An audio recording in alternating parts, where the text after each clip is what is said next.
Nah, Islamic worldview ini adalah istilah yang diambil dalam bahasa Inggris, ya kan? Jadi Islamic, ya Islami, world itu adalah dunia, view cara pandang.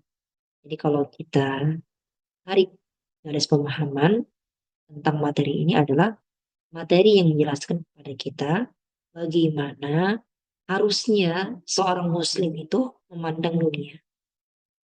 Atau dalam kata lain, harusnya seorang muslim memandang dunia itu harus cara pandang Islam, cara pandang yang sudah terislamisasi.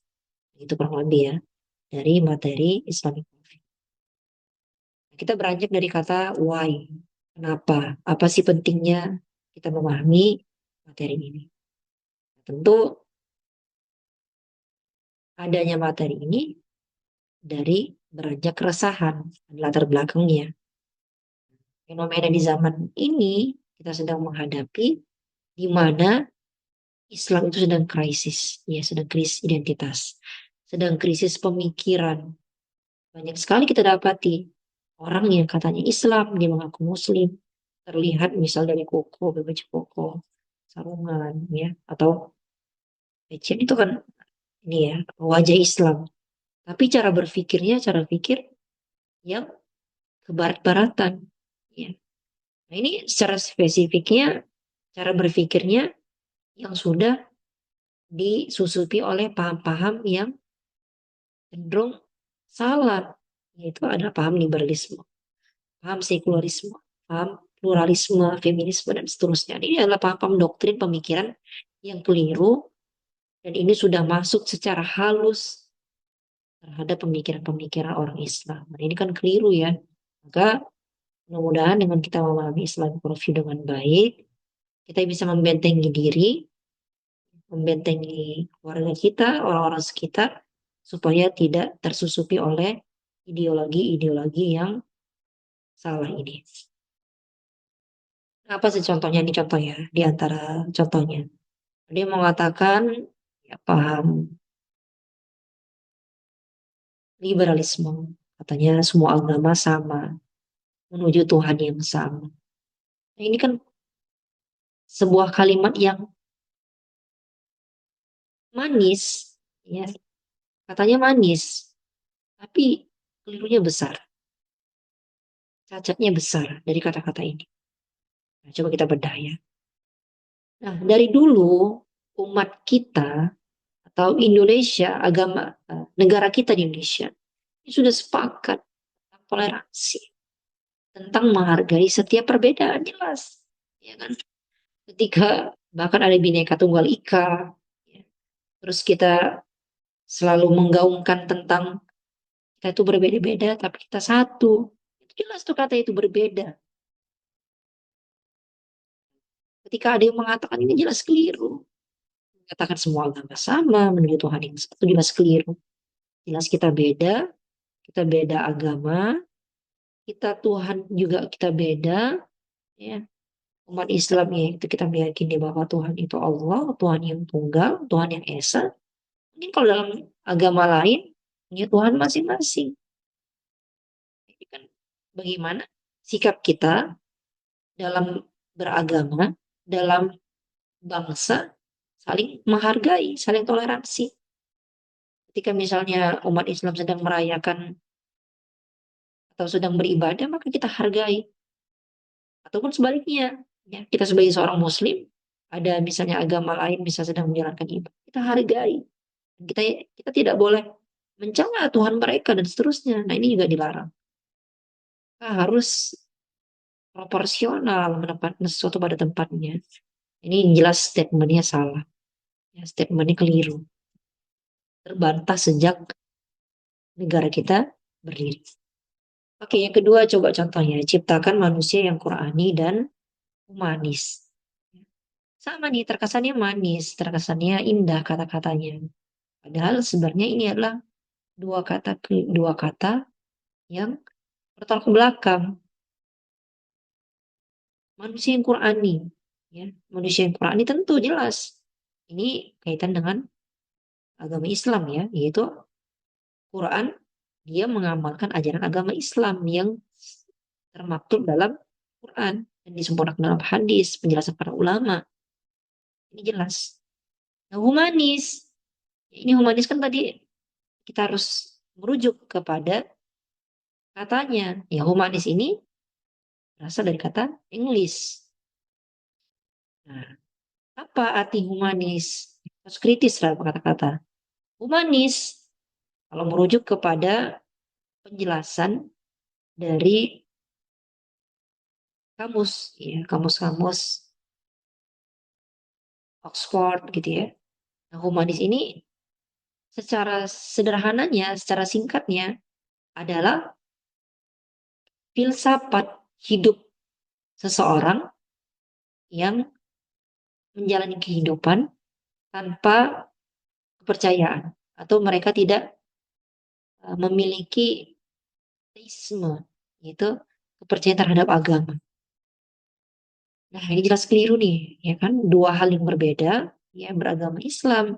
Yang satu, dia berpikir tidak berlandaskan agama. Jadi dua hal yang bertolak belakang harusnya tidak bisa bersatu dalam satu kalimat, ya. Maka kita harus kritis terhadap kata-kata. Kemudian, what is gender? Ya, what is gender? Ini juga susupan yang bisa dibilang keliru. Ya, kita coba bedah lagi. Pemilihan kata gender ini adalah pemilihan tentang jenis kelamin. Ketika kita bertanya kepada orang dalam bahasa Inggris, what is gender? Apa gender? Nah, ketika orang mengatakan dan memilih kata gender, secara tidak langsung dia memberikan pilihan bahwa dalam jenis kelamin itu ada berbagai macam jenis kelamin, bukan hanya dua, bukan hanya laki-laki atau perempuan, bukan hanya ikhwan atau akhwat, tapi ada transgender, non-biner, gender queer, seterusnya. Ini adalah gender-gender yang harusnya tidak ada dan keluar dari fitrah. Allah ciptakan manusia itu cuma dua. Kalau nggak laki-laki dan perempuan, nggak ada transgender, nggak ada eh, gender non-biner dan seterusnya, nggak ada. Ya kan? Dan kalau misalnya kita coba lebih dalam lagi, kata ini dari mana sih? Nah, kata ini dipopulerkan, ya, diperjuangkan oleh kaum kaum feminisme yang mereka memperjuangkan kesetaraan gender. Ini keliru nih, ya keliru dan kalau kita terjebak dengan ini, nah ini bahaya. Sehingga nanti secara tidak langsung yang kita berkata kita adalah seorang muslim,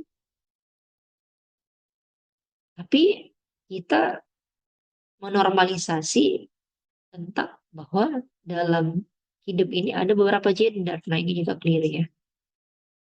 Ini harus kita luruskan. Bahkan yang benarnya bagaimana? Jadi mungkin kita bisa menggunakan istilah what is sex. Ya, seks itu secara arti itu yang merujuk kepada dua jenis kelamin. Ya, yaitu kalau nggak laki-laki, perempuan. Ya, gitu ya. Nah, sebagai seorang muslim, apa yang harus dilakukan? Pertama, secara sederhana kita harus kritis terhadap kata-kata.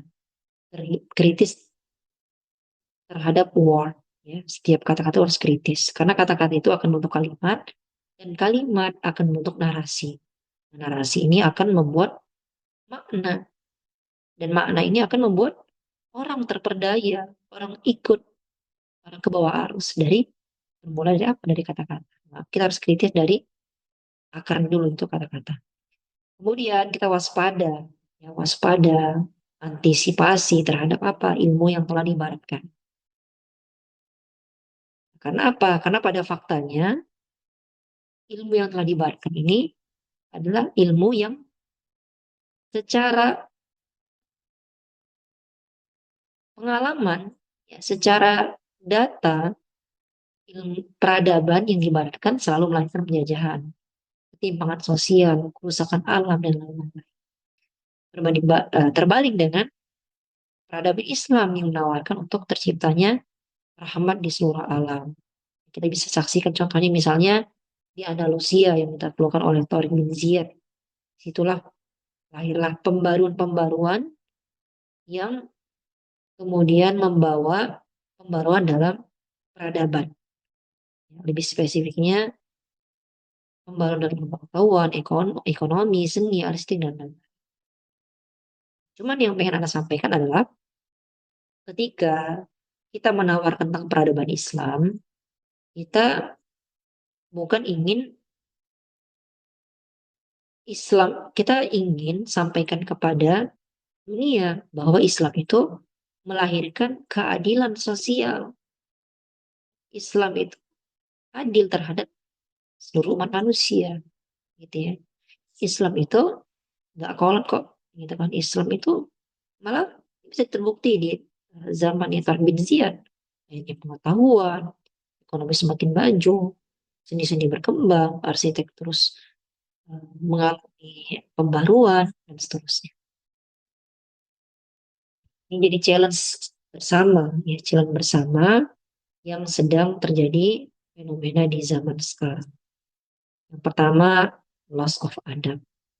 Terus, corruption of knowledge, Islamization, confusion. Ini adalah 4 hal yang terjadi atau masalah bersama yang mengakibatkan umat Islam, ya, peradaban Islam turun, ya, berpindah kepada peradaban barat. Nah, ini kita merujuk atau kita mengambil istifadah, ya, dari ulama kita, yaitu Syekh Aqib Al-Atas. Jadi beliau memberikan 4 solusi dari masalah-masalah yang kita hadapi di zaman ini. Nah, pertama dengan menguatkan adab. Adab dalam artian bukan hanya sekedar sopan santun. Adab dalam artian bukan hanya sekedar tata krama. Ya, lebih dari itu, adab yang beliau definisikan adalah adab is discipline of mind, soul, and body. Itu disiplinnya akal, jiwa, dan badan. Ini challenge, ya, challenge kita sebagai seorang muslim. Challenge kita yang memahami tentang Islamic worldview. Bahwa hendaklah kita menciptakan muslim-muslim, lahirnya generasi-generasi muslim yang cerdas akalnya, bersih jiwanya, dan sehat badannya. Nah, ini challenge, ya. Kedua, memperbaiki metodologi studi Islam, ya, yang hendaknya memadukan antara akal dan akal. Nah, ini juga jadi challenge bersama bahwa kalau misalnya kita merujuk, ya, kepada kurikulum-kurikulum pendidikan, maka hendaknya coba menislamisasi, ya kan? Walaupun misalnya ada materi-materi barat, coba kita islamisasi supaya orang Islam yang belajar bukan semakin jauh dari agamanya, malah semakin dekat pada agamanya, semakin dekat kepada fitrahnya sebagai seorang muslim, semakin dekat kepada tugasnya sebagai seorang muslim di muka bumi ini sebagai khalifah. Nah, kemudian kita menghindari hizbiyah, yaitu fanatik terhadap satu organisasi. Maka jadilah Islam yang wasatiyah. Kita harus bijak sebagai seorang muslim. Kita harus jadi muslim yang tidak fanatik. Karena orang yang fanatik ketika satu organisasinya melakukan kesalahan, ya bela mati-matian walaupun itu salah. Dan ini adalah salah satu perbuatan yang keliru. Ya. Karena apa tuh? Karena fanatisme tadi, ya, fanatik. Maka kita cobalah untuk legowo, cobalah untuk berlapang dada, supaya kita mengambil jalan tengah, yaitu wasatiyah, pertengahan. Ketika kita dalam organisasi kita salah, ya katakan salah. Jika ada organisasi orang lain yang benar, ya kita sampaikan benar, dan seterusnya. Yang keempat, fokus kepada proses, ya, dan orientasinya hasil. Jadi beliau menyarankan untuk kita dalam menjalankan atau mendidik atau melahirkan generasi-generasi peradaban Islam ini untuk fokus pada proses, bukan pada kita hargai proses. Setiap proses yang kita jalankan dengan baik tentunya sesuai SOP yang baik, kita hargai. Dan hasilnya nanti bisa dievaluasi dan seterusnya. Oke. Nah, harapannya apa? Ya, harapannya kita berharap kelak akan lahirlah pemimpin-pemimpin yang merebut peradaban yang sedang dikuasai Barat, lahirlah ya peradaban Islam. Dari sini ya kita berharap tadi ya pemimpin yang sudah matang secara akalnya, sudah matang secara jiwanya, dan sudah matang secara jasadnya. Sehingga pemimpin ini siap ya untuk menjadi seorang khalifah yang kemudian memimpin peradaban untuk kembali ya kepada tujuan manusia itu sebagai khalifatul fil ard, pemimpin di muka bumi, dan sebagai seorang muslim iqamatuddin, menegakkan agama. Ya, terima kasih. Mungkin itu ya. Hmm, Jazakumullah khairan for your attention. Ini itu sedikit materi Islamic Review yang bisa Anda sampaikan. Jadi mungkin terakhir coba Anda simpulkan dari materi ini. Saya berharap ketika teman-teman mendengarkan materi ini, setelah ini teman-teman punya pemikiran, punya paradigma bahwa hendaknya seorang muslim dia harus bangga, ya, harus bangga, harus percaya diri dengan ajarannya, dan kemudian dia dalam memahami dunia, dalam memandang dunia, maka pandanglah dalam pandang Islami, cara pandang Islami, atau cara pandang yang sudah terislamisasi. Mungkin itu yang bisa Anda sampaikan. Mudah-mudahan ada manfaat yang bisa diambil. In uridu illal islaha mastata'tu. Idza azamta fatawakkal 'ala Allah. Assalamualaikum warahmatullahi wabarakatuh.